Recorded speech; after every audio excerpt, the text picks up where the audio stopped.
तुम्ही पाहत आहात MCN न्यूज मराठी।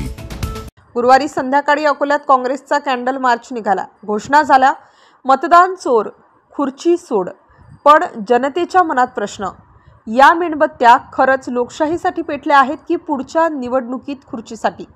काँग्रेस म्हणते भाजप आणि निवडणूक आयोगाने मिळून मतदार यादीत घोटाळा केला, तर भाजप म्हणतं हे सगळं खोटं आहे आणि निवडणूक आयोग नेहमीप्रमाणे आम्ही निष्पक्ष आहोत असं सांगून गाढ झोपतो।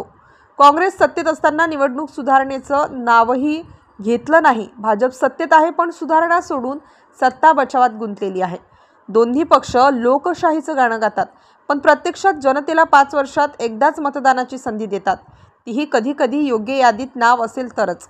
संपूर्ण या नाटकात जनतेला दिसल ते एवढंच की नेत्यांच्या हातात मेणबत्ती, चेहऱ्यावर गंभीरतेचा मुखवटा आणि मागे सत्तेच्या खुर्चीची सावली। लोकशाही वाचवण्याच्या नावाखाली दोन्हीकडून तोच जुना खेळ, फक्त मेणबत्ती नवी पण पॉवर कट तोच। MCN न्यूज मराठीकरिता मोहम्मद जुनैद, अकोला।